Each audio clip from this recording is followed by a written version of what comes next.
Good morning, welcome to Strip Threads. I am Michael, your host. I'm still a little under the weather here, but I'm excited.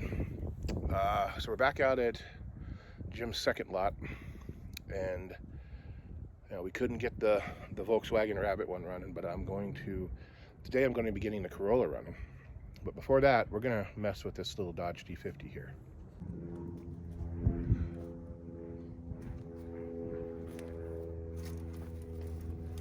Alright, we're back out here at lot number 2, and we are messing with this little truck here. This isn't the focus of our trip out here today.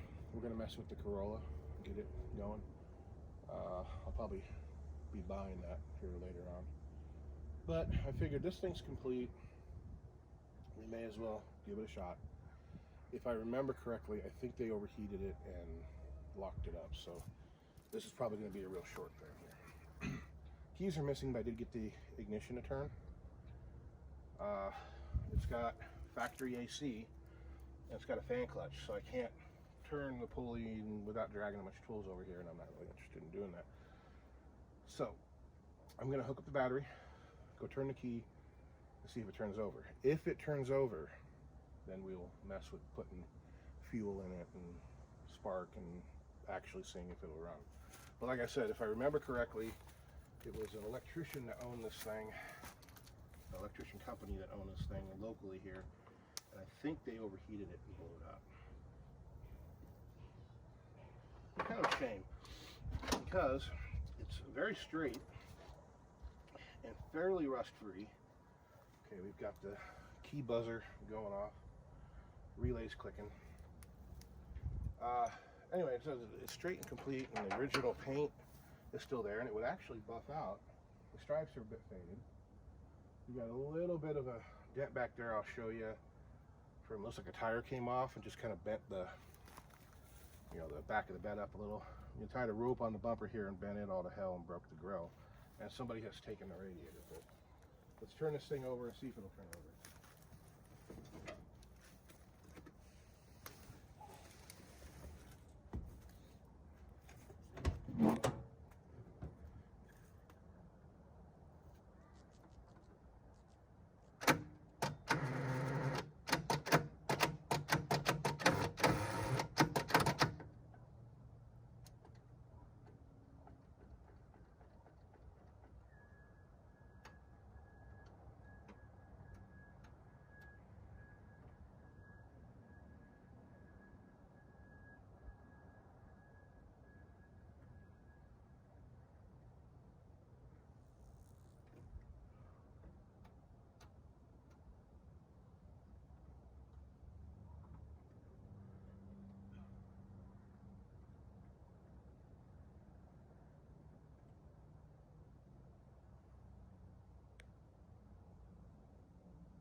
Well, I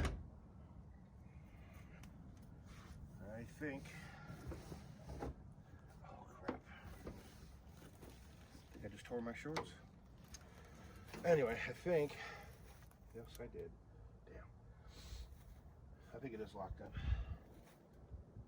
Starter was not having it. Ooh. I mean, it was just a really bad connection. That was hot.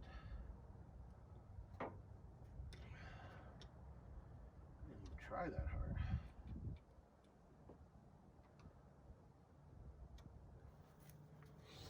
Oh God, let's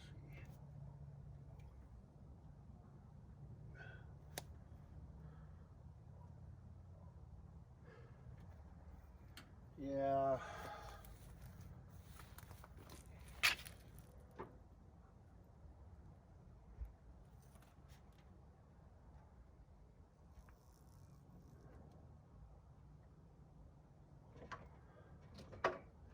Of course, then I also made a mistake of turning the key all the way off, so I'd have to go back in there and finagle it. But yeah, it's locked up. It's allowing. Yeah, so I can't turn it over. Yep. well, that was short. We'll just call this one a bonus. How's that? Alright, we are back on this little Corolla here. It is a 1977 Toyota Corolla TE37, I think. Yeah, TE37. These cars are actually very rare in the US. They're pretty common in Australia, but there they were a KE55 or a KE35. And they made them, you know, from the mid-70s into the 80s, actually, in Australia, I think. I may be wrong on that. But this car, I had my 69 Corolla, I had an 82 Corolla, and the old man that owned this came over, and he was looking for new weather strippings for the windows and doors and such. All the rubber parts on this car are just shot. This car actually came from Arizona. So he asked me if I knew where to get them. And I told him, you know, you couldn't really get them here in America, but you can get them out of Australia. I put him in touch with some people, and that's the last I ever heard of it. And I never really saw the guy again. And then here about 6 years ago, I saw the car here in a junkyard. So I'm assuming that the old man probably passed on, and Jim ended up with this for junk. He didn't drive it very often.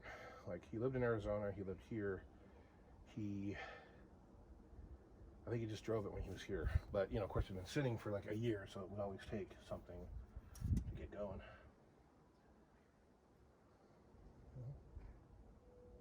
Oil looks clean, smells clean. If I can actually smell it. My smeller isn't working too well right now. It's all there. Now, for whatever reason, he had side post battery clamps on it. So I had to go find something that had top post battery clamps. So we're in the middle of switching those over. Let me grab the camera here and I'll take you for a walk around it real quick, and then we'll get back on hooking this bad boy up.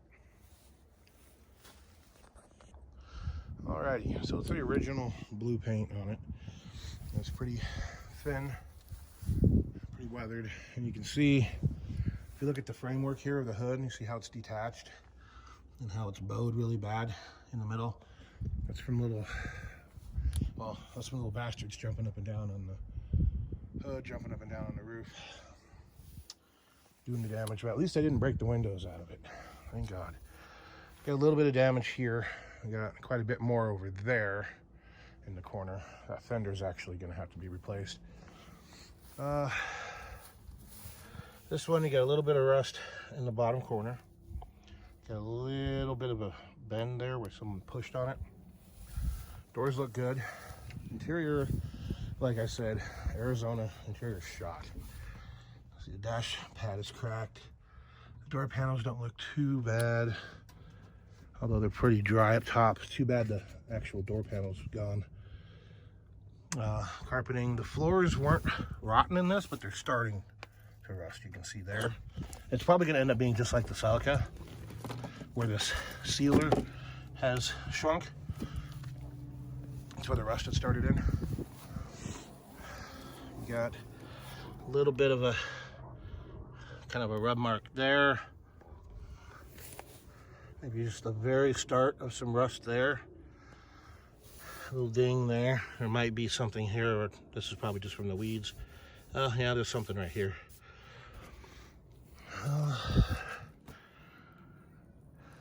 That tail light lens is busted. Damn. Like I said, these are rare in the States, so they're hard to find parts for. Let's see. Last tag was 2013. We're going to assume that's the last time it was run. So 8 years ago.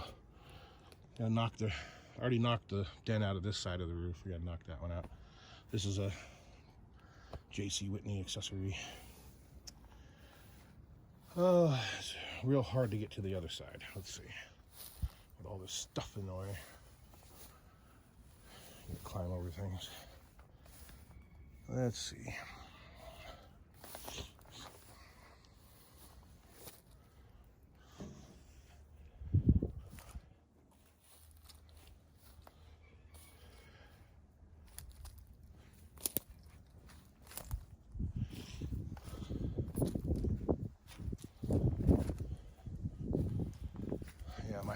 isn't going to be able to squeeze through there.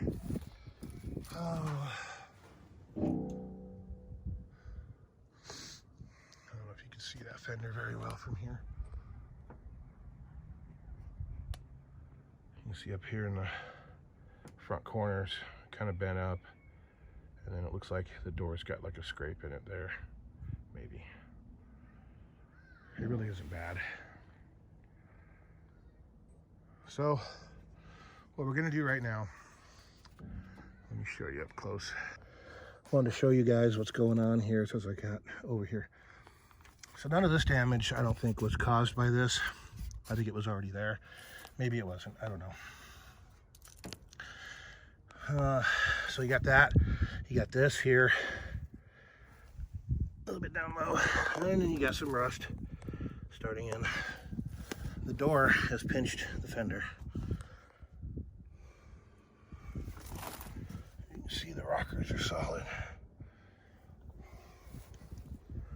Got down through. Now I'm noticing here too, the trim is dented all to hell, so this thing is probably going to be full of hail dents.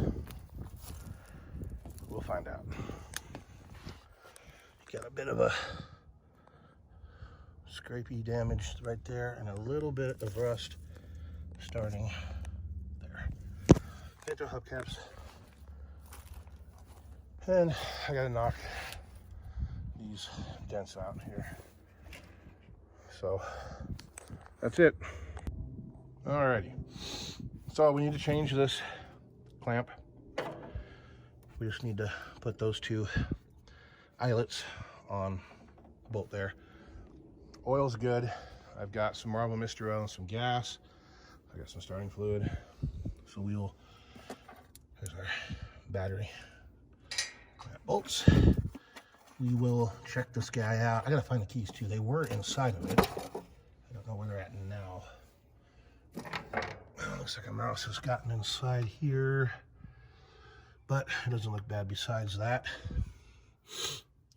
No AC, 4-speed car. Real low option, you know. It's got, it does have a rear defogger. I don't know if that was optional or if that was standard by this time. Oh. Standard wheels, Pinto hubcaps up front. Yeah, so let me see if I can find the keys and we'll go from there. Okay, the keys are in it.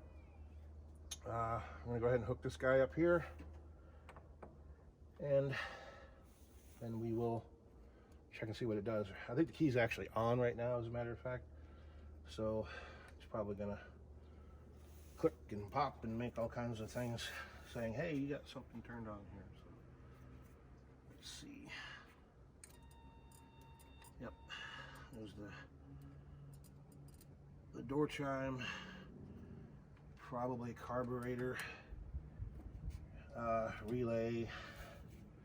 Well, I think these things had a relay that kicked on when the oil pressure came up, or when the vacuum was over 20 inches, I think. Here's a voltage regulator. There's a plug down here that's not plugged into anything.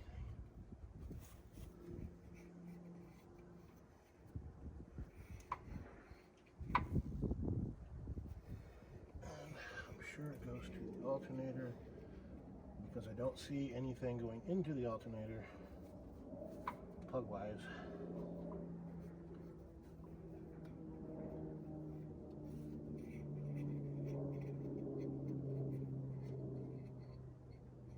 Aha, there it is.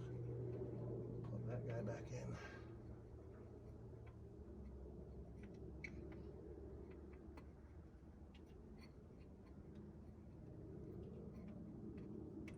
There we go.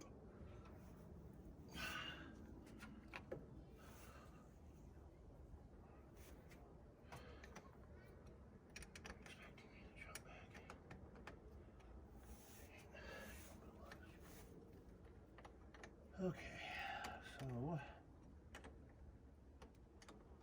get this guy on there.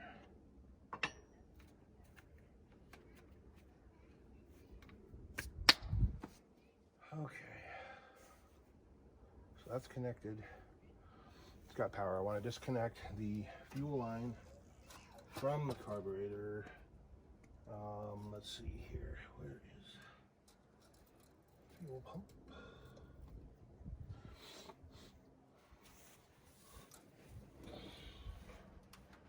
Fuel pump is right there.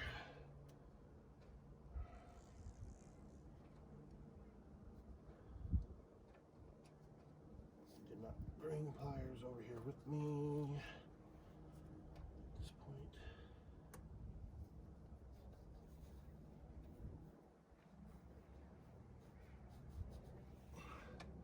Now, looking at the fuel filter over here, and it looks nasty. Like the filter has separated and is leaking molasses, which is why we don't want to run this back into the carburetor.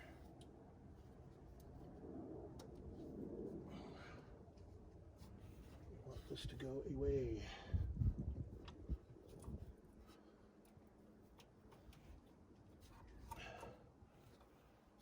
Okay, so let's go turn it over, see what happens.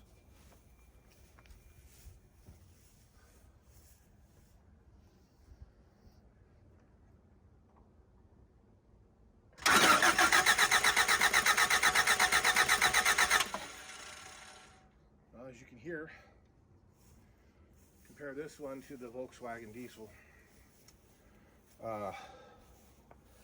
This is turning over evenly, smoothly. Oh, that's what it was doing. This is the Corolla prop rod. Anyway, so we know our compression is good.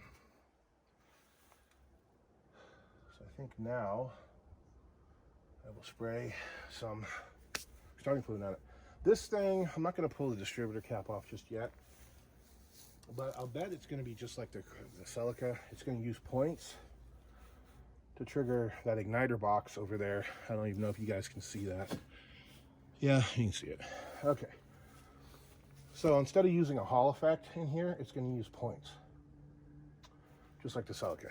And the points almost never go bad, but the whole system is kind of problematic. So, all right.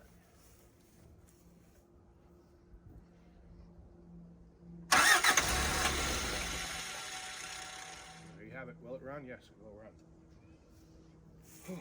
So, what we need to do now is I'm going to fill up the carburetor bowl with some brake clean and see if I can let it run a bowl of, fuel through there. Once that's done, see, there's no coolant in there, I can't run it very long. Once that's done, then I can rig up a fuel system, which I can do anyway, anytime. So to get this thing out of here, the fender is touching the back of this trailer. So we can't do anything with this trailer or it'll damage that worse. I don't want to tear up that fender worse. It does need a new one, but I might be able to straighten that one out enough until we can find another one. This trailer back here, if we can move it over 2 feet, 3 feet, then I think I can back this car out of here. Back it up, pull forward, back it up. There's another little trailer over there, but that one's small enough you can move it by hand or yank it out with the Volvo, whatever. But we need to move these two things so we can get out of here. But before any of that, I need to go talk to Jim, find out what he wants for it, purchase it, and be done with it. So for right now, we're going to fill the bowl up. We're going to see if it'll run a bowl of fuel through there. And then we will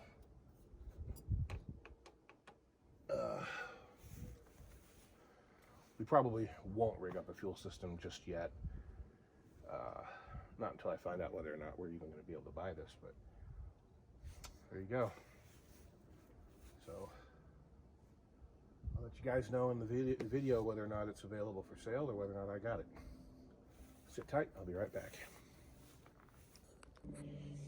Okay, carburetor is primed. what happens. Probably going to be a bit flooded.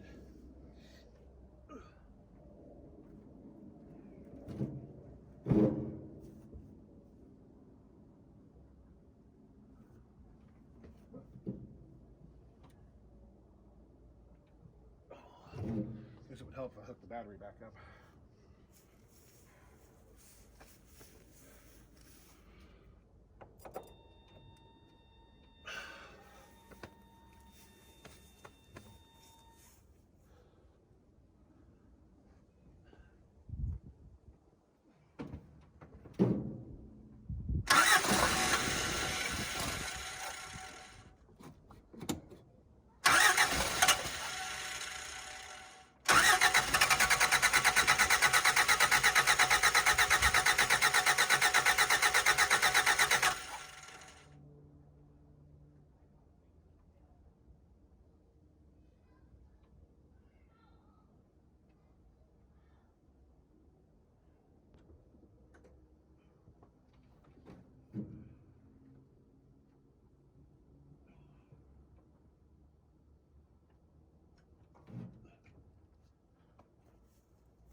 Carburetor appears to be gummed up.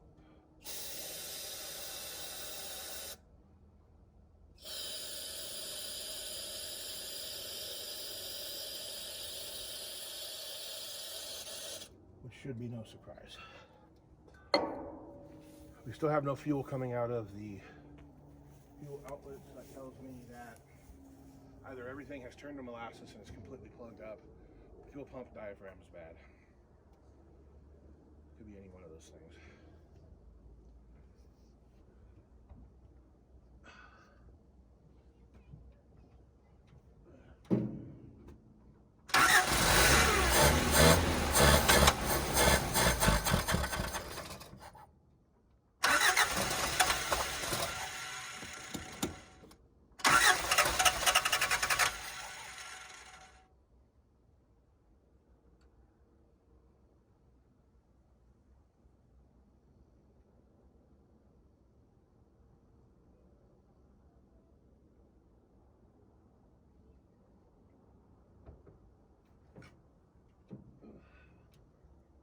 Pressure doesn't work.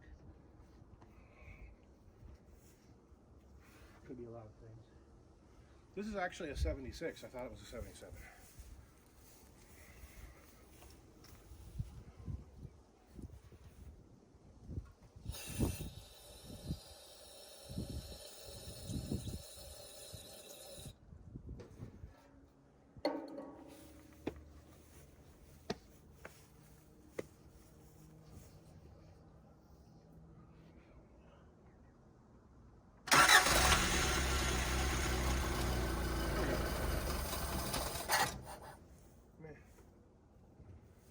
Okay, we're going to call this a success. So, carburetor's obviously gummed up a lot. I can pull the carb, make it run. I've got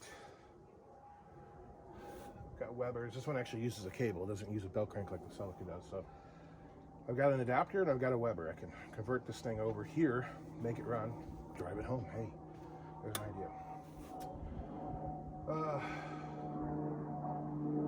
Engine's great. There's no smoke that I saw.